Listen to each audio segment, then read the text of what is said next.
Bill, you have to talk louder. Thank you. Ladies and gentlemen, I'd like to officially welcome everybody to part 1 of 3 of the Climate Solutions Prize web series, highlighting the 3 inaugural winners of the 2022 Climate Solutions Prize Breakthrough Research Challenge.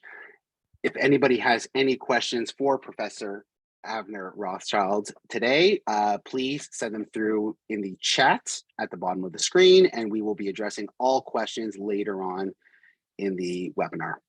But before we can get to the reason we're all here, I'd like to introduce you all to the visionary behind the Climate Solutions Prize, the executive chair that made this initiative possible. Ladies and gentlemen, Jeff Hart. Hey, everybody. Thanks for joining us. Just to be very brief, just going to mention what this Climate Solution Prize is and what's evolved to before introducing Professor Avner Rotchschild.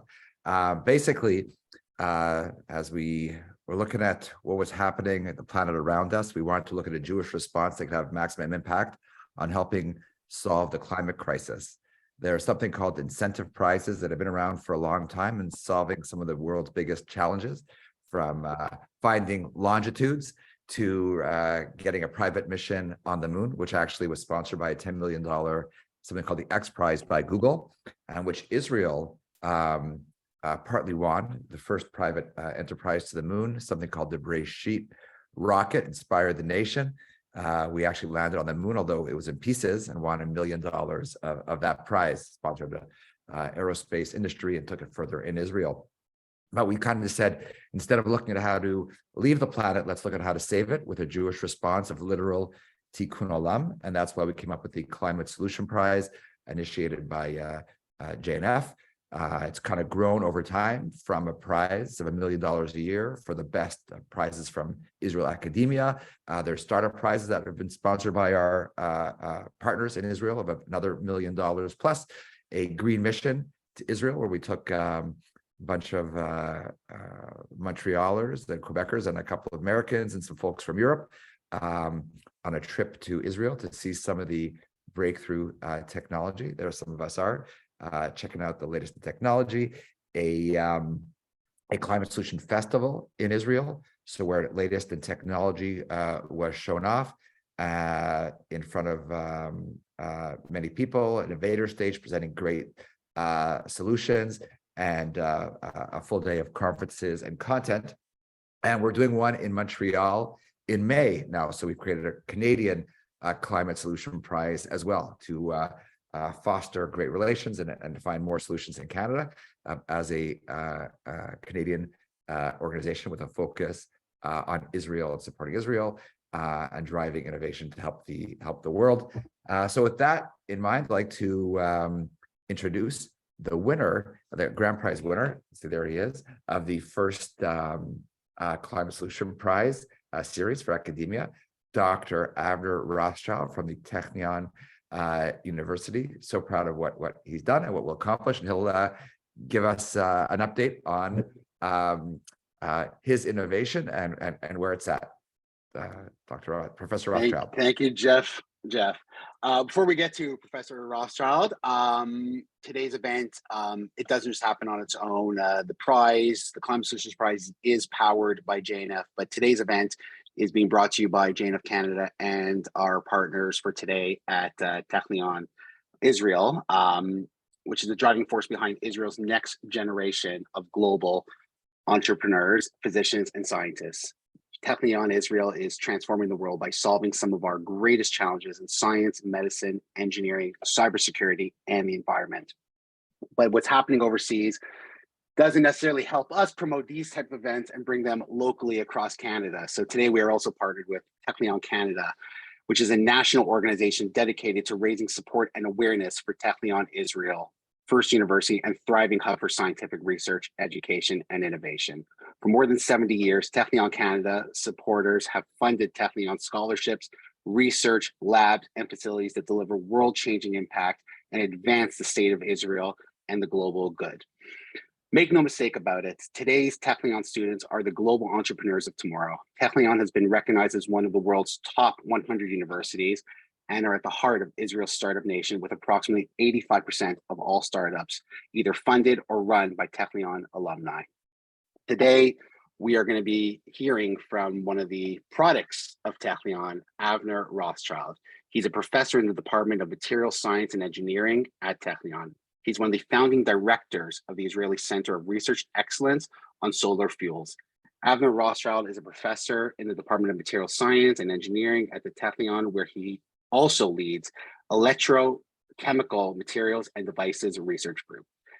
His research focuses on materials and devices for hydrogen production and solar energy conversion and storage. Professor Rotchschild is one of the founding directors of the Israeli Center of Research Excellence on Solar Fuels and a member of several European consortia and holds a European Research Council grant for research on urethane film solar cell. Ladies and gentlemen, the reason we're here today, Professor Rotchschild.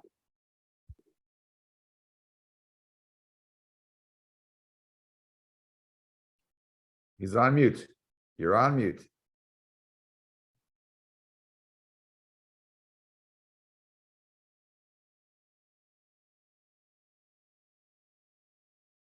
Professor Rotchschild is on mute. We're going to ask him to unmute. There we go. Okay. The famous words of 2023. Here we go. Yeah. So thank you very much for the opportunity, and thank you, Phil, for the introduction, and Jeff, really, for bringing this into speed, this great initiative.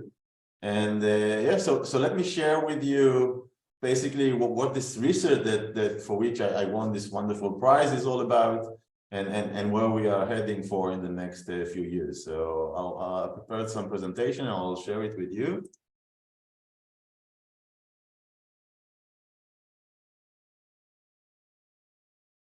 Okay, so do you see my screen? Yes, we do. Okay, so I guess you recognize this beautiful painting that described the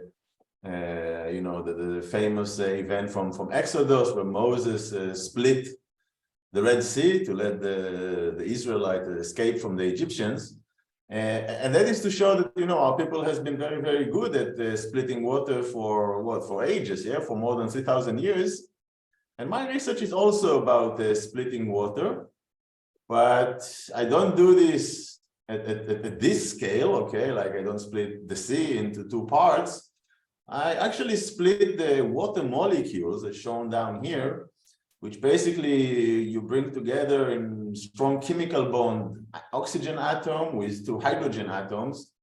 And my mission is to split, to break the chemical bond and generate pure hydrogen and pure oxygen, where I can use then the hydrogen for wonderful things.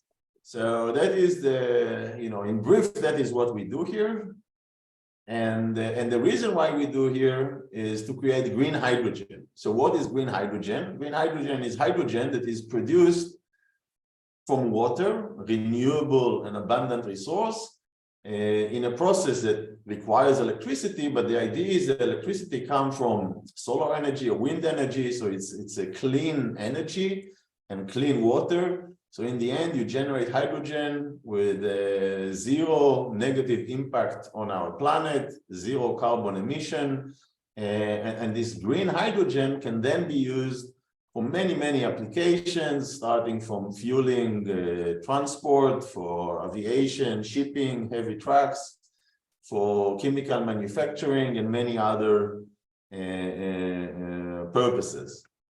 So this slide here, or this graph here, show you kind of the prospective future of green hydrogen. And what you see here, this is the amount of hydrogen that we currently produce and consume, is about 100 million tons of hydrogen that is used currently primarily for petrochemical refining and for methane production that is needed for fertilizer for agriculture. So that is the current need for hydrogen. And I should also know that nearly all the hydrogen we consume today come from carbon-rich resources, either methane gas or coal, in very dirty processes that emit about 22 tons of greenhouse gases per 1 ton of hydrogen. And of course, our mission is to make hydrogen in a green fashion, as I showed in the previous slide. So the first mission here is taking into account the existing consumption of hydrogen to change it from what we call gray hydrogen, which is hydrogen produced from coal or from methane, into green hydrogen, and that is the hydrogen produced from water using renewable electricity. So that is the first mission. And once we complete this mission, then we open up a lot of opportunity for using hydrogen for other needs that currently we use other things, let's say for transport, okay? And I also already mentioned, hydrogen can be used for heavy transport, either for aviation or for ships or for heavy trucks or trains. So that would replace gasoline, diesel, jet fuel, etc. So that is one thing that is shown here on this side. The other one is for power generation. Keeping in mind that, to enable wide penetration of renewable energy such as solar and wind that are not available 24/7, we need to store a lot of electricity from peak hours, and then we can use them, peak production hours, and then we can use them at times where we have no sun or no wind. So that's also a big chunk of future demand for green hydrogen. And then there are many other ones. I don't want to spend much time on this, but the bottom line is that based on predictions, the consumption of hydrogen will increase 5-fold. So, for going from 100 million tons to more than 500 million tons with the transition from gray hydrogen to green hydrogen. And most predictions say that, at year 2050, under scenarios of net zero, hydrogen will contribute, based on this scenario, 12% of global energy mix, and other scenarios predict as much as 20 or even above 20%. So that is very, very substantial, okay? It's not a minor thing. So, between 10 and 20% of global energy mix coming from a technology that is there, but is currently contributing nearly zero to hydrogen production. And that is shown here. Like today, we produce a fraction of a percent of the hydrogen produced today is green hydrogen. Okay, and there is reason why we produce hydrogen by alternative means and not by the preferable mean. And that is, to produce green hydrogen, you need a machine called electrolyzer. So the electrolyzer, I show you at 3 different levels. First is at the lab level, and perhaps some of you have done this at your chemistry class at the high school. Basically, you stick 2 electrodes into a cell, a cup that contains some electrolytes, or water with some base salt, and then you electrify the electrodes, and this electricity breaks the chemical bonds, and such that at the cathode, you break the water molecule to produce hydrogen and these hydroxide ions. Then these hydroxide ions go from the cathode through the electrolyte into the anode, and there they complete this cycle and generate oxygen. So that is the basic process that occurs in electrolysis. And as you can see, in the end, we take 2 water molecules and generate 2 hydrogen molecules and 1 oxygen molecule. And of course, we're interested mostly in the hydrogen. What I'd like you to note here that in this technology, the production of hydrogen and oxygen is coupled in the sense that it occurs concurrently at the same time and nearly at the same place, or in the same cup, in the same cell. And of course, we need to separate the hydrogen and oxygen. If they mix together, there is a very high risk for explosion, and we want to avoid this. And for this reason, we do whatever we can in order to separate them. And practically, this is done by using something called the membrane. So we put a membrane. A membrane is something that does not allow the gas bubbles, so the hydrogen oxygen bubble, to penetrate through, but it does allow these hydroxide ions to go from the cathode to the anode. And that is very important. That is necessary for the process. So we need this membrane, which is quite expensive by itself, but it's not only the membrane. So the entire cell now needs to be completely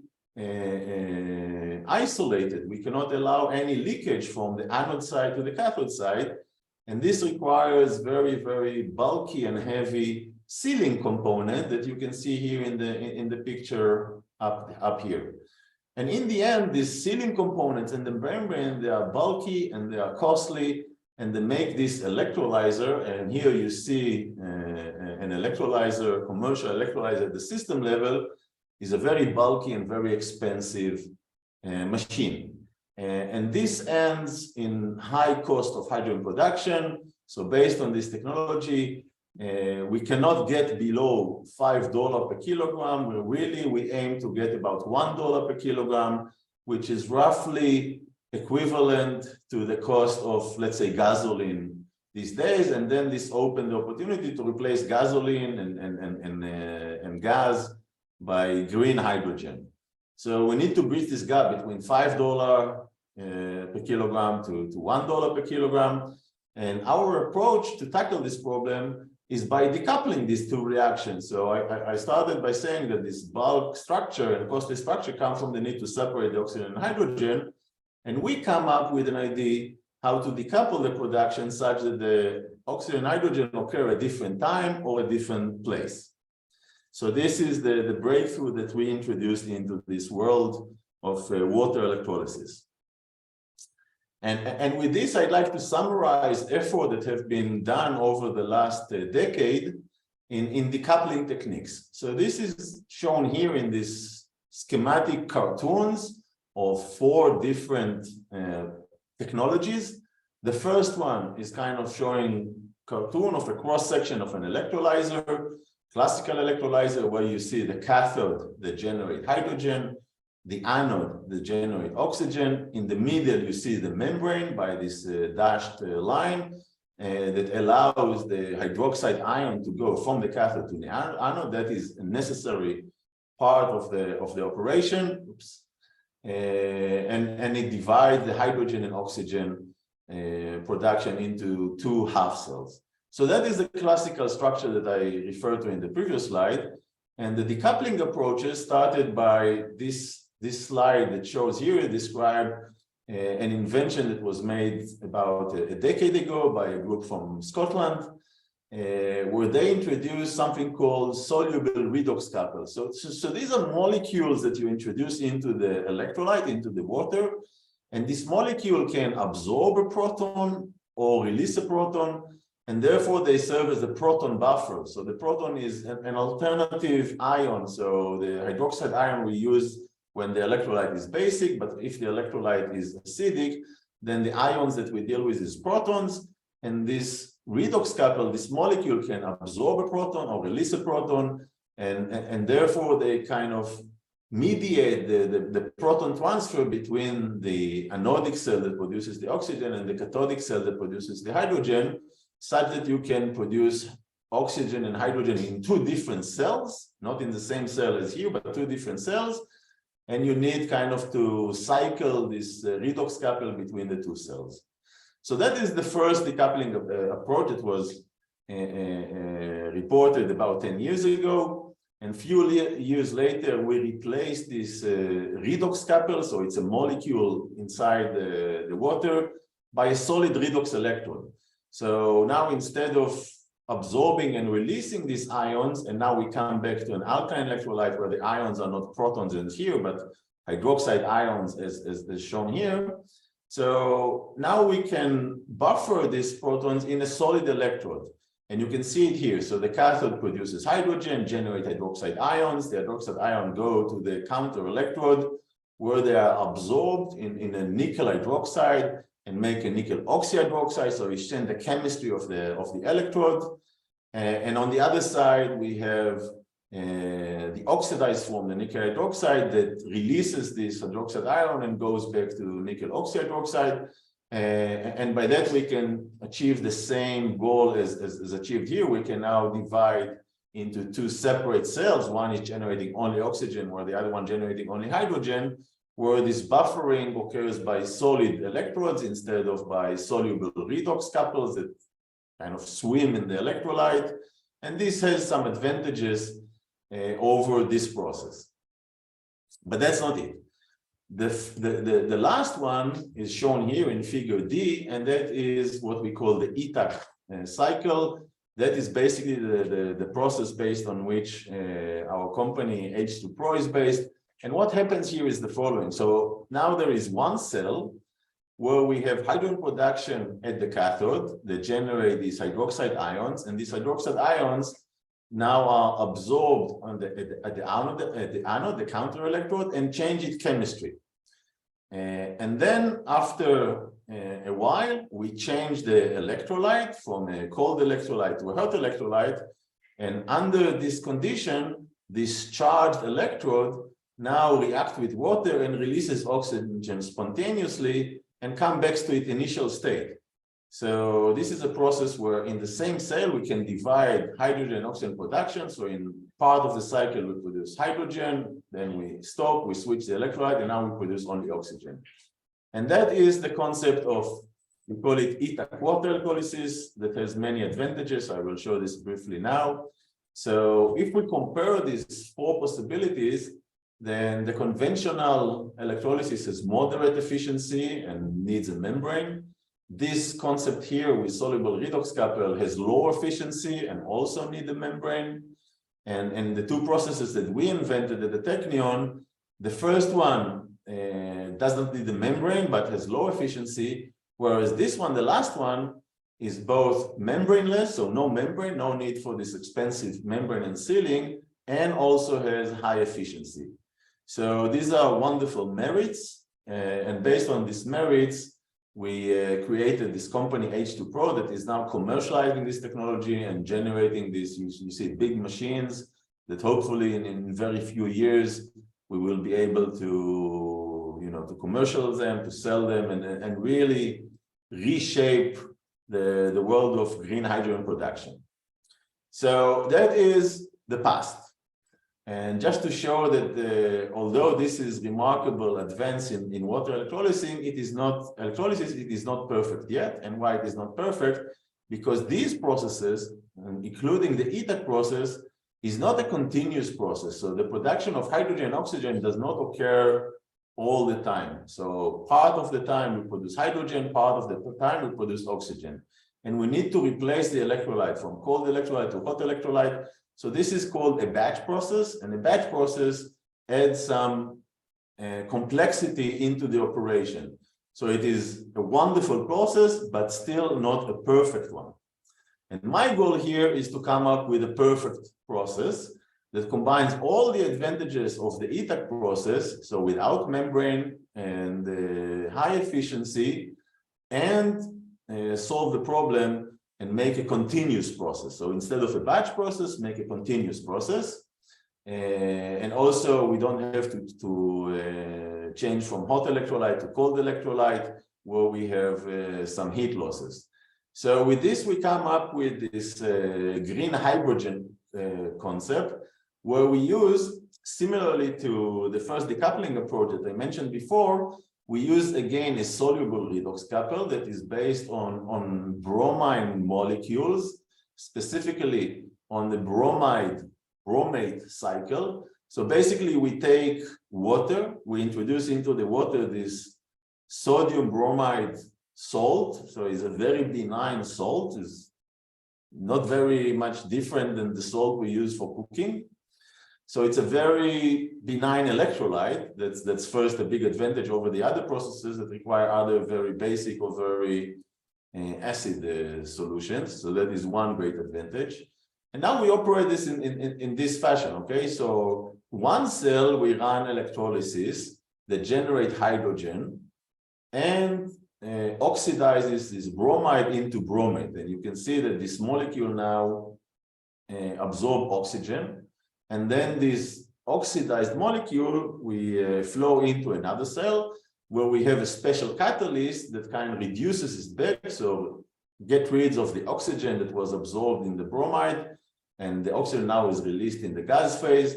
And then the reduced bromide come back to the first cell, and we have a continuous process where bromide comes to the electrolytic cell, captures oxygen, goes to the catalytic cell, releases the oxygen. such that at all time, one cell produces hydrogen and the other cell produces oxygen. So this is the concept. It is an entirely new and revolutionary concept. And we already demonstrated the basic function of this process. And here you can see pictures of the left cell and of the right cell. And here on the left cell, you can see, basically, here you can see a murky electrolyte. The base electrolyte is kind of yellowish because we introduced these chromate ions. This guy here, the red one, is a chromate ion. We need it in order to coat the cathode to prevent back reactions. And it gives the electrolyte a yellowish color. And what you can see at the top part, you see that this yellowish electrolyte is murky. That is because of the hydrogen bubbles. So all this space here is filled with hydrogen bubbles. Remember, this is the hydrogen that we want to generate in this cell. And here at the bottom of the cell, you see it turns into red, and that is because of the bromate ion. These bromate ions, they are reddish, or the oxidized products are reddish. And then we take this oxidized electrolyte, we move it into the catalytic cell, that generate these oxygen bubbles and complete the cycle. So we already demonstrate this process with great efficiency and with repeated cycles. So everything worked wonderful, except for basically two things. One thing is that the material. So the material we use here for the electrodes and here for the catalyst, actually they are rare earth materials. So here we use a platinum cathode and a ruthenia titania anode. So both platinum and ruthenia are rare earth elements. We have only small fraction of the elements are made of this material. So they're also they're rare and very expensive. And here we have something called ruthenia Adams catalyst. So basically we need platinum and ruthenia to have this process running based on what we have demonstrated so far. And that is a problem, okay? We need to replace them by benign materials, something like, I don't know, some nickel or iron or manganese, material that are abundant on Earth. So that is one big challenge. Another challenge is replacing these chromate ions, which are toxic. So we need to find a benign solution to this chromate ion that we're currently using. And of course, we so far have demonstrated the operation of the electrolytic cell and the catalytic cell, but not the complete cycle together, where we have to control a lot of the process parameters, such as what is the sizing of the electrodes here and how much catalyst we should use here, and what is the rate of the flow between the cells. So there are many operational aspects that we need kind of to tweak in order to have this operation goes in harmony between these two cells. So these are the current challenges for developing this technology, from the proof of concept that we currently have demonstrated into a viable technology that we want to be in order for this research to lead to a wide impact on our society. And for this, I kind of frame these four main goals. So one is replacing the platinum and ruthenia by earth-abundant alternatives. And we still want to improve efficiency and rate, although we already have very high efficiency, but we always want to make it higher. And then there are practical aspects that, we want to eliminate these chromate ions, and we need to integrate the electrolytic and catalytic cells into a continuous operation and demonstrate system functionality and performance over the long term. So these are the four main goals, and specifically these two that are at the system level are the main goals for which I got this Climate Solution Prize. And this is the focus of the research that I'm doing now in order to demonstrate the viability of this process, not as a process, but as a technology. And we're still left with the challenges of the basic material, fundamental material challenges of replacing platinum and ruthenia by earth-abundant alternatives. And that is fundamental research that I'm doing with the support of additional resources. And the combination of all of this together will really lead to a paradigm shift in water electrolysis.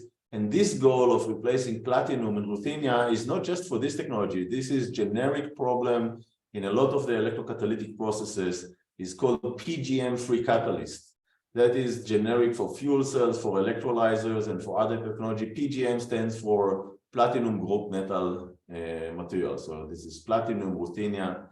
They come from the same group. And so now briefly, I'll show you progress that we've made over the last few months. First one is, I told you we need to use these chromate ions that we bring by this salt, this sodium chromate salt that is toxic. That is the problem. It is toxic. So, you know, if we have a spill and it goes into the underground water, it contaminates this underground water. So this chromate ions. So what I show you here, this is our first design where we add a little bit of these chromate ions. They paint the electrolyte by this yellowish color. Here you see before electrolysis, and here you see with electrolysis. So when we pass current, you see the solution become murky because of the hydrogen bubbles. So in this process, we demonstrate very, very high efficiency. It's called the Faradaic efficiency. So how many of our electrons turns into hydrogen, and is nearly 100% in the presence of this chromate species. If we run the process without this chromate species, we run into only 10% efficiency. So that is dramatic. It shows you like we really need these chromate ions. So what is our path to eliminate these chromate ions? Is a different design. So here we steer the electrolyte, and in another approach, without chromate ions, we don't steer the electrolyte, and we take advantage of the fact that the oxidized solution, so after we oxidize the anode, it is heavier than the rest of the electrolyte, so it sinks down to the bottom of the cell. So we have a phase separation, and if we structure the cell such that the cathode is above the oxidized electrolyte will not meet the cathode, and we will eliminate this risk of back reactions. So with this approach alone, without any special tricks, we reached 70%, above 70% Faradaic efficiency without the chromate ion, whereas compare this to the 10% efficiency that we got without it while we steer the electrolyte.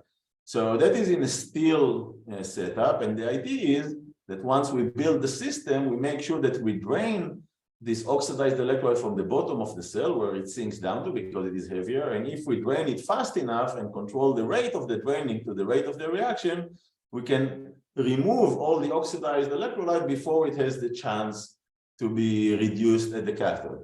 So that is work at the system level, that we need to drain it from here and control the rates in order to optimize this such that we can get, again, close to 100% Faradaic efficiency. So that is one approach at the system level.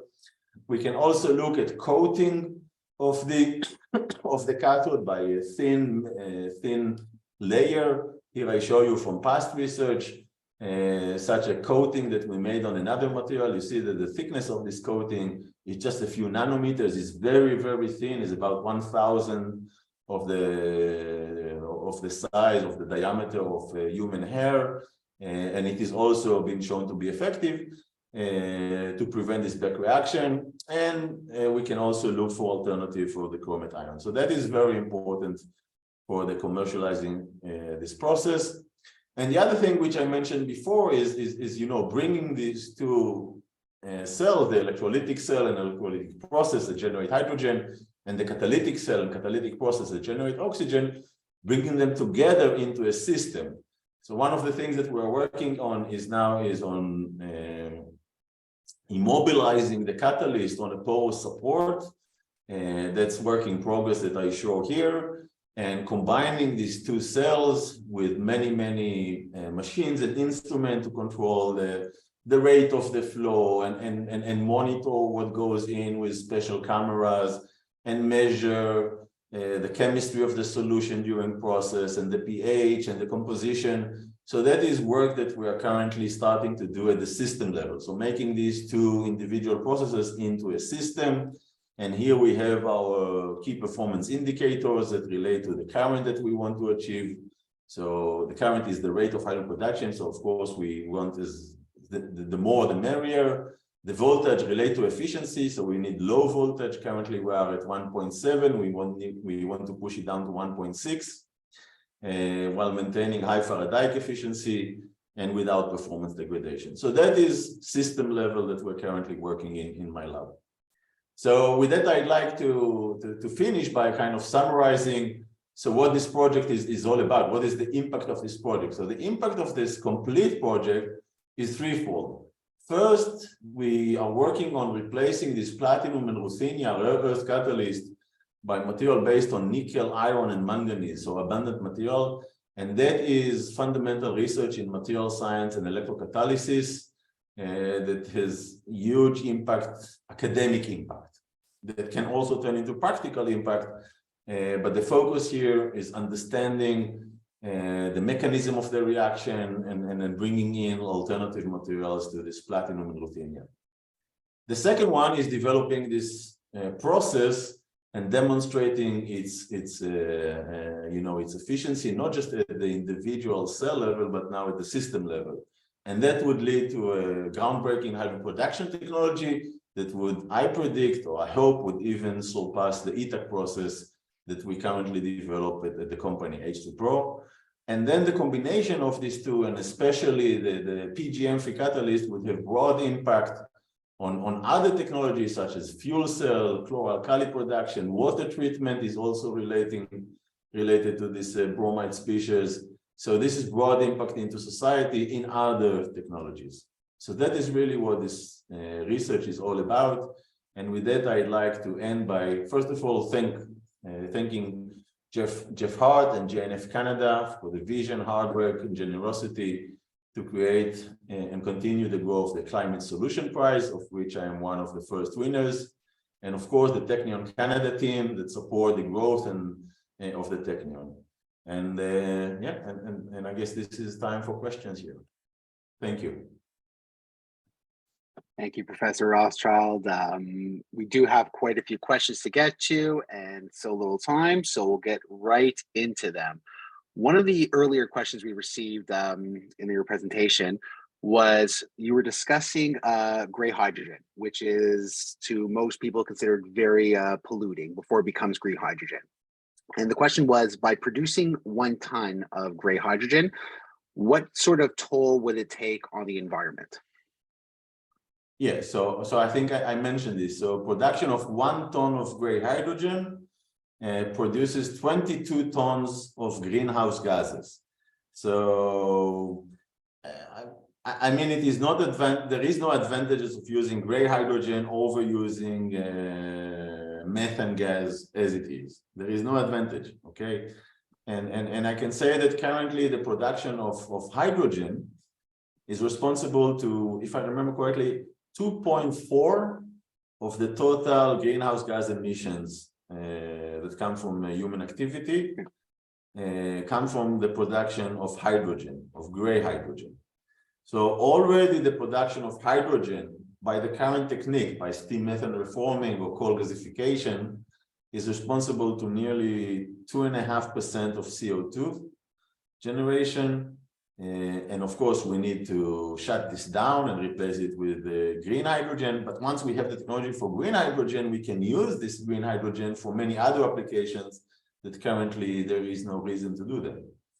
So, yeah, so as I mentioned, the prediction speaks about 10 to 20% of global energy mix that would come from this green hydrogen. And just to mention, you know, things like, think about steel production and cement production. You know, we use a lot of steel, we use a lot of cement to build our buildings. Yeah, I mean, look outside your window, you will see how much steel and cement we're using. These are processes that together are responsible for nearly 20% of greenhouse emissions. Basically, to produce steel, you use ores, iron-rich ores, so gravel material that you burn with coal. And this is a very dirty process that is responsible for more than 9% of CO2 emissions. And cement production also is similar. And we can replace this. Basically, we can replace the coal that currently is used in steel production by hydrogen, because what we really need there is a reducing material, and hydrogen is a perfect reducing material, even better than coal. So for all of this need, we need the green hydrogen technology. The other question we received was, I believe it was when you were discussing the paradigm shift. You were discussing the input of water, and the question was, is this distilled water, or are there limitations on the water that can be used? For example, can seawater be used? Yeah, so that is a great question.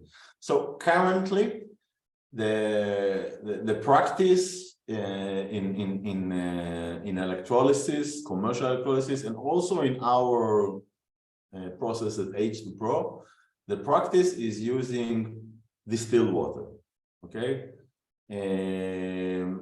for the conventional electrolysis, this is absolutely necessary, because even if you use anything less than distilled water, even if you use, let's say, tap water, the salts that we have in the tap water will block your membrane, will block the tiny little pores that you have in the membrane, and then they will shut down the operation of your entire device.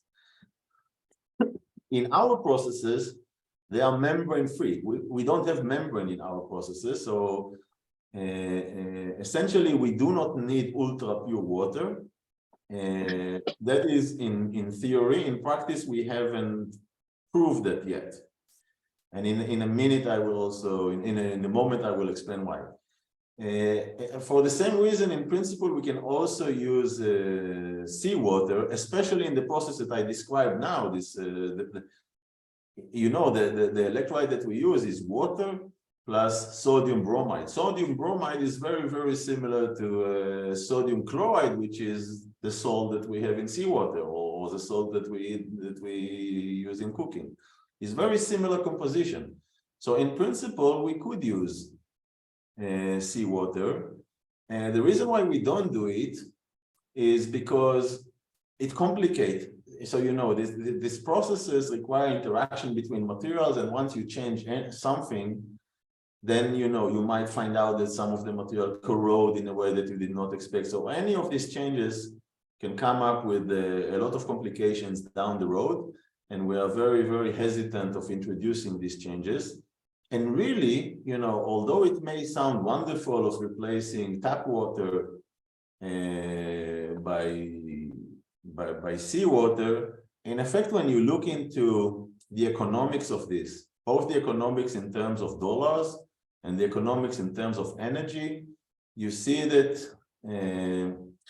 the cost of water, and we take into account water that is desalinated, is nearly zero compared to this $1 per kilogram. So in our target, which is $1 per kilogram, it has many different components. So there is the cost of the water, and the cost of the catalyst, and the cost of the machine, and the cost of the energy. We have a lot of segments. The cost of water, and we take in our calculation the cost of water of desalinated water, that's most of the water we use here in Israel, is nearly zero. So from this $1 is less than 1 cent. And it also, if you look into how much energy you need to do desalination, so the energy in desalination is a fraction of a percent than the energy that you need in order to break the water molecule. So really, if I have to modify my technology such that I can use directly seawater versus take seawater, do desalination, and then use the water after desalination, is much easier to do desalination, okay? Both in terms of cost and in terms of energy. The cost and energy of desalination is a small fraction, is less than 1% versus the cost and energy of the electrolysis. So I hope this answers the question.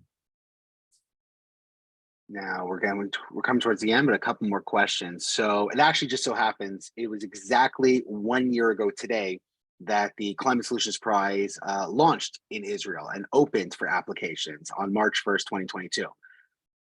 You get word of the Climate Solutions Prize. I don't know if you were at the launch event at the Perez Center, but you find out about the Climate Solutions Prize, the largest incentive prize for climate-focused research in Israeli history. Did you think at that moment that you had the chance to win this largest prize with all the applications? Because from what we understood here in Canada, everybody in Israel has a startup. Everybody in Israel is out to make the next big discovery. What made you say to yourself, I need to apply? And did you think you were going to be one of the inaugural winners? Yes. The short answer is yes. So I was at the announcement event in, I think it was at the Paris Center in Jaffa. It was amazing, amazing event. I think I was also a speaker in one of the roundtables, if I remember correctly. It was really great event. And yeah, I mean, when this was announced, I said, well, first of all, you must compete for this. And second, I believe I have a good chance of winning this. And the reason is because really, you know, what the research that comes from my group has already brought to this world of water electrolysis is worldwide renowned as the most ambitious breakthrough in water electrolysis. So water electrolysis is currently a very, very hot topic. Many billions of dollars are poured into this sector. And basically there are three technologies that are just variants of what I showed you of this membrane structure. So one of them is using alkaline electrolyte, the other one is using acid electrolyte, and another one is using a high temperature solid electrolyte, but they all have the same structure. And we come with the first structure that kind of break this paradigm. We don't have a membrane, okay? We are the only technology without a membrane, and that is amazing. There's a lot of advantages. And also we break the limit of efficiency. So if in the other technology, they speak about 70% efficiency, 75% efficiency in the best case, our goal is to deliver 95% efficiency. It's amazing, okay? So we cut the losses from 30% to 5%. So we cut the losses by a factor of 6. That is amazing. And that is something that, you know, I come from my group. And that is the second round, actually. So the first process was one, and then there was a second one, and now I'm talking about the third one. So it's kind of third generation of excellence and groundbreaking research in this specific topic. So I can be very confident in saying that my group here at the Technion is really leading the field of decoupled water electrolysis. We also have the experience of generating a company out of our academic research, and we have the support. So the entire community here in Israel, they know my name, they know H2Pro, and really, if this process would be advantageous over the ETAC process that is developed by H2Pro, I think that it would be possible for us to take it into commercialization. And that is because we already have the track record of excellence in this particular field. If you had to put a number or a percentage on it, what would you say your odds, given the innovation and the advancements you've had and the prize money, what would you give yourself as odds to commercialize between now and 2030?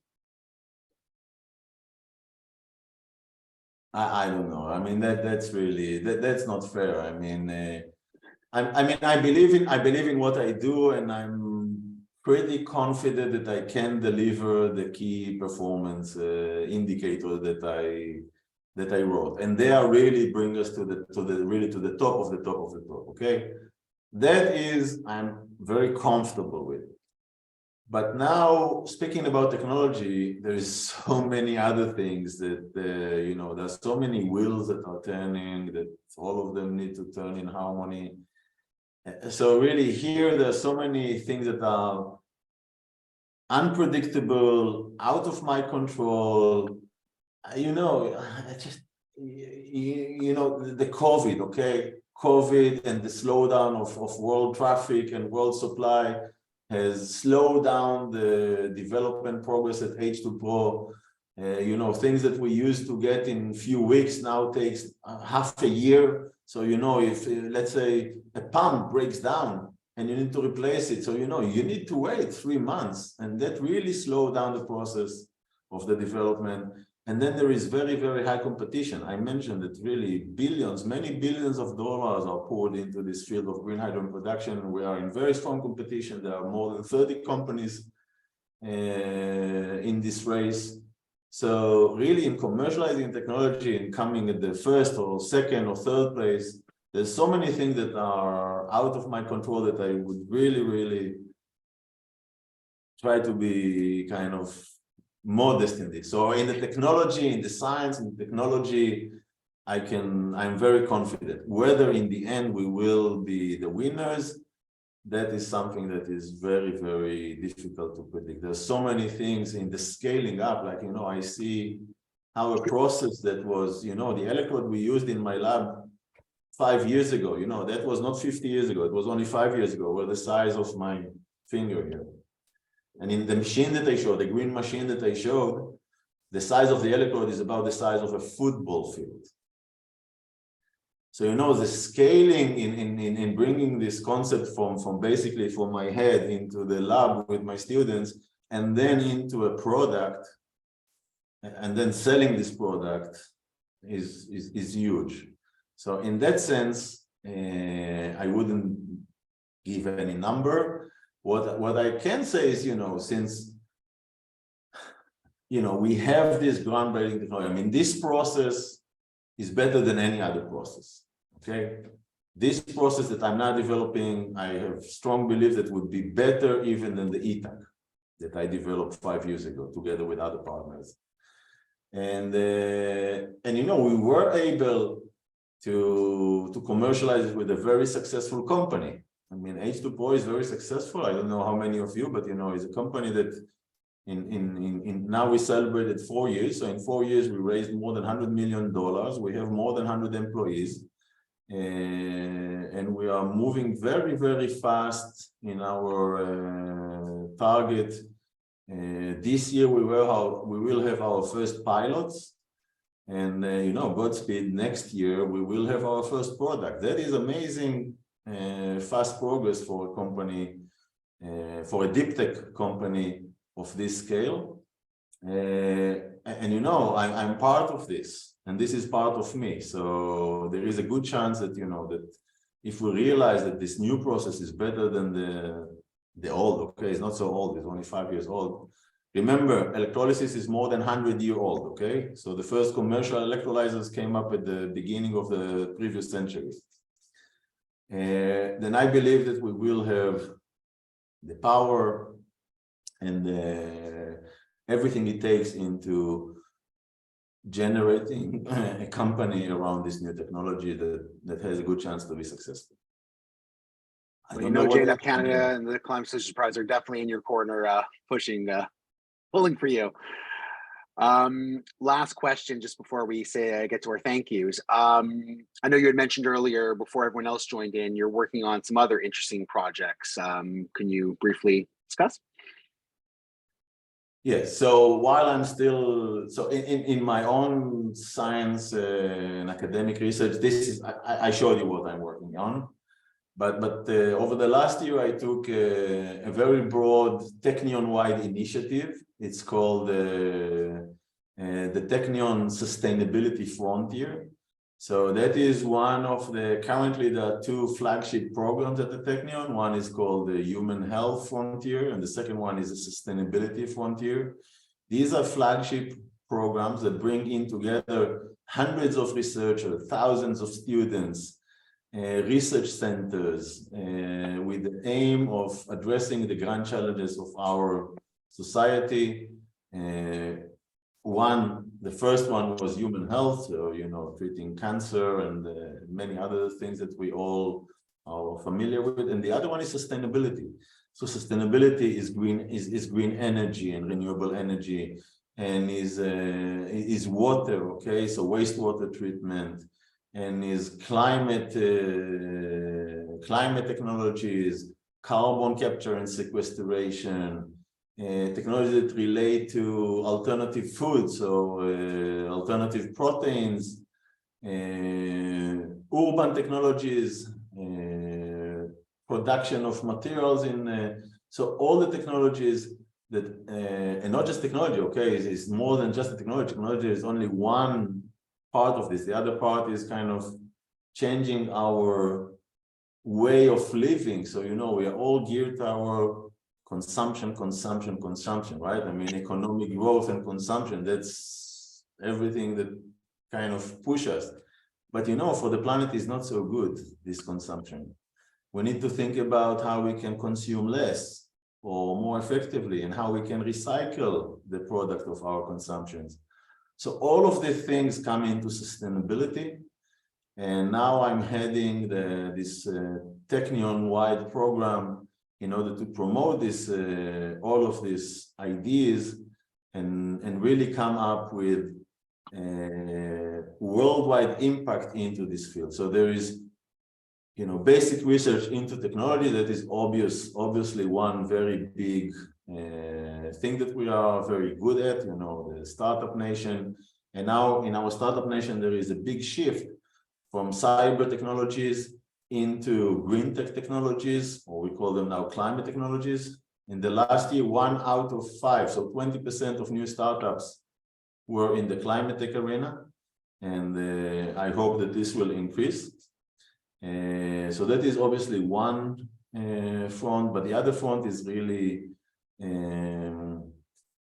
changing mindset and harnessing people into, being more aware in our consumption and recycling. So these are basically the two main goals that the Technion put forward. And I'm very happy to lead this frontier, and I hope that in, that very, very short, we will have, remarkable successes in both fronts, both in the technology development and in increasing awareness and harnessing, first of all, our students, but then, it's not just our students, then it's our local environment here in the Haifa and in Israel and worldwide, in order to promote this sustainable development agenda. It's very important for our well-being. Well, when JNF Canada and the Climate Solutions Prize launched, the whole purpose behind it, as Jeff had mentioned earlier, was really to galvanize the best and brightest minds of Israel to, show them that there is a future in working, research, startups in the climate sector, as they're calling it now in Israel. So with all these people now, you're leading behind you. Hopefully, when we announce our next competition in Israel, more applications will come, and we can help make a difference for the future. We're coming up to that time. So Professor Rotchschild, I'd like to thank you for taking the time out of your evening to be here with us tonight. Congratulations again. Before we say goodbye, I would like to introduce Mo Liebman, the president of JNF Quebec, just to say a few words. Mo? Hi, everyone.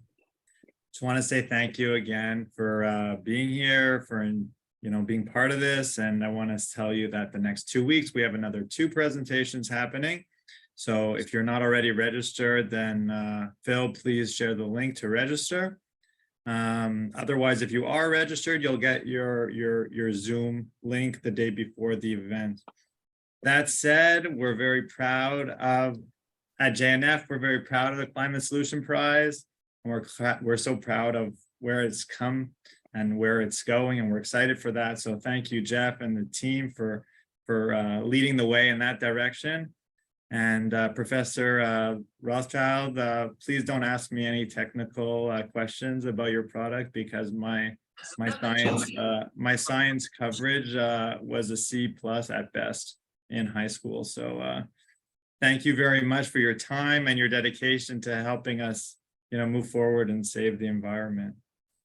That's all I have, Phil. Thank you, Mo. Once again, thank you everybody for joining us here today. As Mo mentioned, we have part 2 and part 3 of this web series coming up on March 8th, next Wednesday, 12 p.m. Eastern Standard Time. We'll have Professor Malachi Noked from the University of Bar Ilan. And on March 15th, we'll be joined by Professor Itzik Mizrahi from the University of Ben Gurion. So if you haven't already registered, the link has been sent. Sign up. It will once again be on Zoom. Professor Rotchschild, thank you so much again for being here with us today. From all of us here at JNF Canada, we really do appreciate your support. We hope to see you in the upcoming weeks. To our partners for today, Technion Canada, thank you. You should have received a message in the chat for more information about Technion. Next time you're in Israel, if you'd like to go check out Professor Rothschild's work and everything he is up to and all the incredible work being done at Technion, feel free to contact Lynn, the Director of Philanthropy in Montreal, at lynn@technioncanada.org. From all of us here at JNF Canada, Technion, thank you again, and hope you guys have a great day. Take care.